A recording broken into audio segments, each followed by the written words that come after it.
Welcome to my channel, where there are interesting and equally sensational stories. Listen to today's story. My 24 male girlfriend, 21 female, wants to go on an out-of-state camping trip alone with another guy, 24 male. So I love my girlfriend, and I do trust her. But every girlfriend I've ever had has cheated on me, and I'm terribly insecure about her spending alone time with someone in a situation like this. We have been together for 2 years now. I met her in my senior year of college because my college town was her hometown. I moved up to her college town to live with her after I graduated, and I found a great job there. For months, she's been talking about us going to Maine to camp for a week for vacation with one of her best friends. Let's call him Kyle and his girlfriend. I've never met Kyle since she lives 2 hours from him now, but she was very open with me when I asked her about him. He's been one of her closest friends since middle school. They liked each other for a bit throughout the years, and the summer after she graduated high school, she had sex with him, but it never went anywhere else because she was going to school and he ended up meeting this girl. His current girlfriend, let's call her Anna, soon after. They've been together since. So I was all down for a couple's trip. Well, recently, I found out the week they had planned. I'm being sent out of state for business and can't take off. And now Kyle's girlfriend can't go either. So it will be just my girlfriend and Kyle on the coast of Maine, camping, and spending alone time together for a week. I asked her what Anna thinks of this, and she said she's only met Anna a few times, that she knows my girlfriend and her boyfriend had a sexual past, but that it's okay because she trusts him and knows how excited my girlfriend and him are to catch up and see a new state. I want to tell her no, but I can't be that boyfriend. It's the only week she has off between summer and fall semester. And she said her friend Kyle is moving to North Carolina for a new job in September, so she will probably not see him for a long, long time. It wouldn't be fair to expect her to stay home for her only week off from school because I have to go on a business trip either. But I can't help but feel it's unfair to me to run off with an old flame current friend. It just seems really off to me. I've never met this guy. I don't know his motives. And he's going to be sleeping with my girlfriend in our dog in a tent for a week. How do I tell her I don't want her to go alone together without being a controlling douchebag?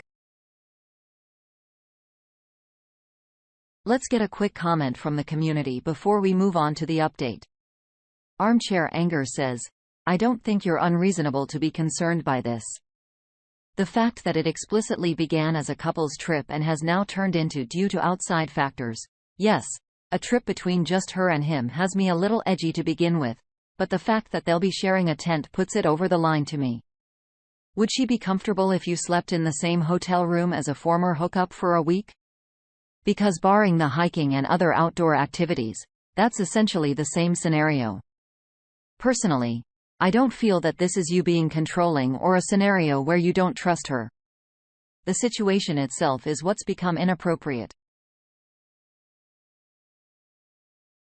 The Opa responds with, honestly, she would be okay with it. That's why I felt ashamed for not being okay with it. If there was a good reason for me to be there in the first place, she would let me sleep in a one-bed hotel room with my ex-girlfriend because, sweetie, it's cheaper and you should try and be a frugal when you can. She's never been betrayed by someone close to her, so her guard is always down. And she's very docile and naive in a beautiful, almost childlike kind of way. So I truly, honestly, don't think she sees anything wrong with this because of how non-caring and trusting she is. I think she might feel everyone should be that way. And here's the update.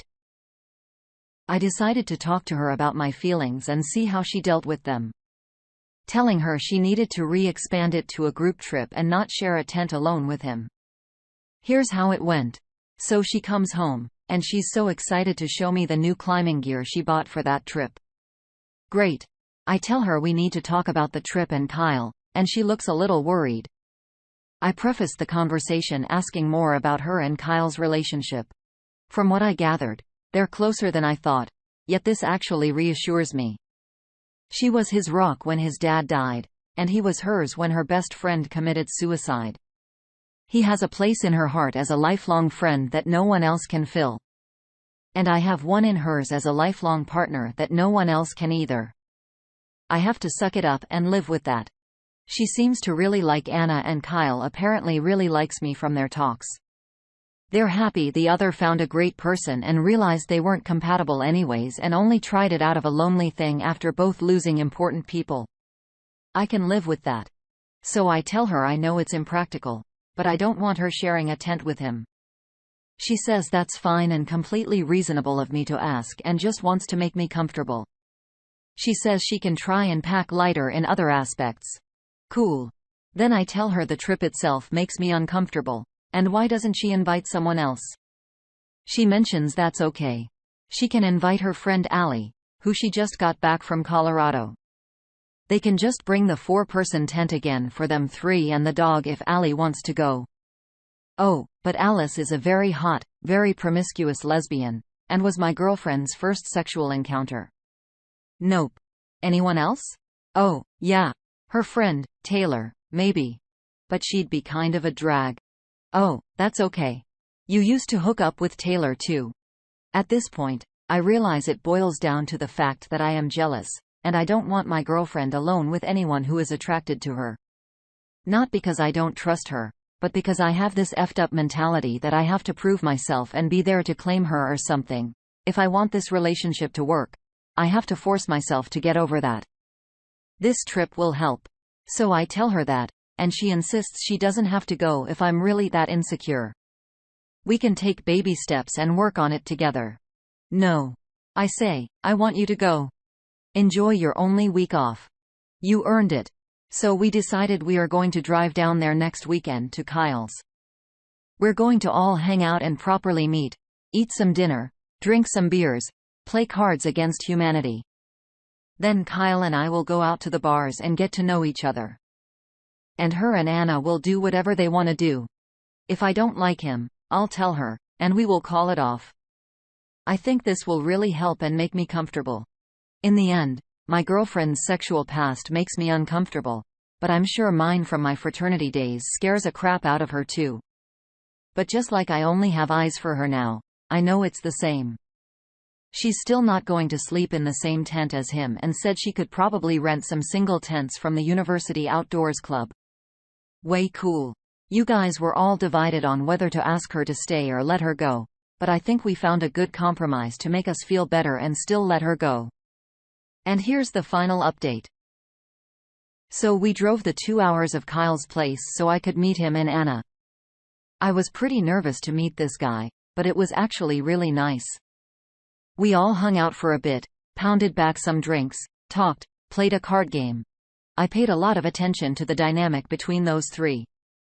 My girl had said she didn't know Anna too well, but when she got there, she ran up and gave them both a hug, and you could swear her and Anna had been friends forever. Her and Kyle reminisced a lot about high school and caught up, and Anna didn't look uncomfortable at all about their friendship. So we're just hanging out for a while. I'll get in to know each other. And I had a good time. We get some pizza and our girls are already getting pretty drunk. Kyle and I decide to head out to a bar, and our girls are going to some party since Anna had no clue where her ID was. So we go, and this kid is buying me drinks the whole night. Turns out we have a lot in common. And he felt like quite a kindred spirit. We talked about music and skating and had a pretty good talk. He told me he's proposing to Anna once him and my girlfriend get back from Maine. And how excited he is to start a new life with her in another state and yada yada.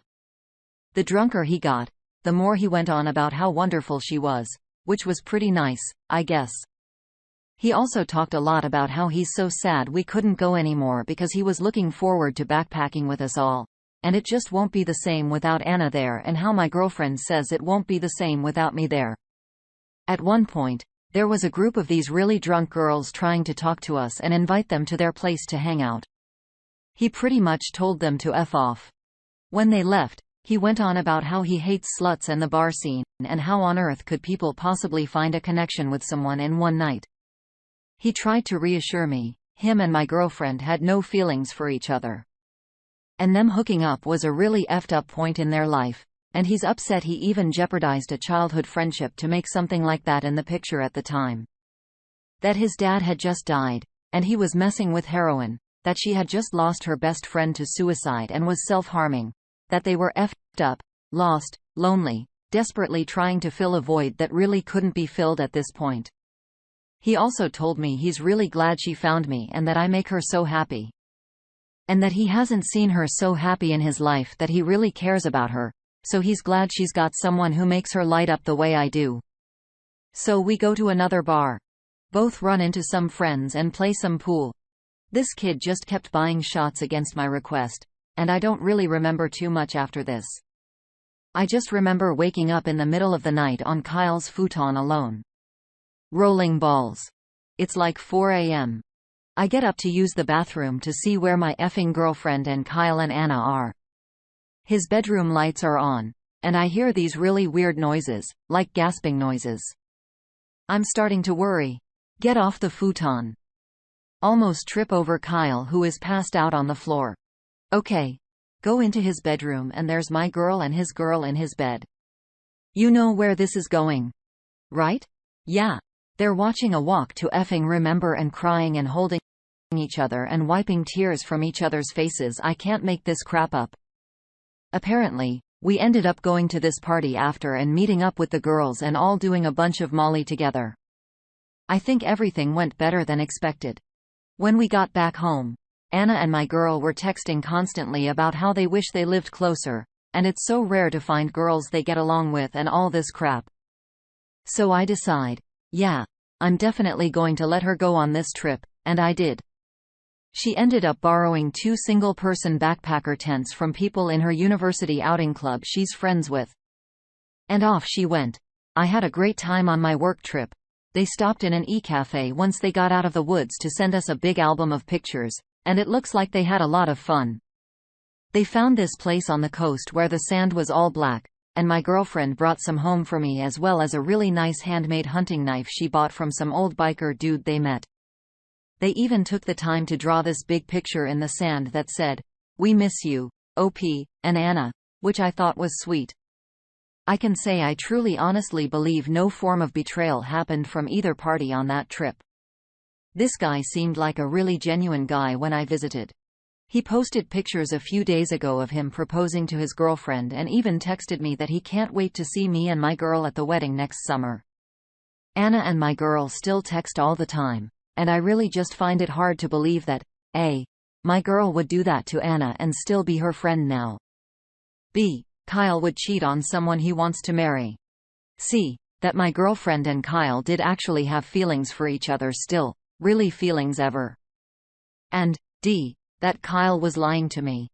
I know for certain that she would have told me if anything happened, and it really just didn't get that vibe from these people. I could see why he was her best guy friend. He was a really genuine giving soul. I'm really happy that I got over my insecurities and trusted her.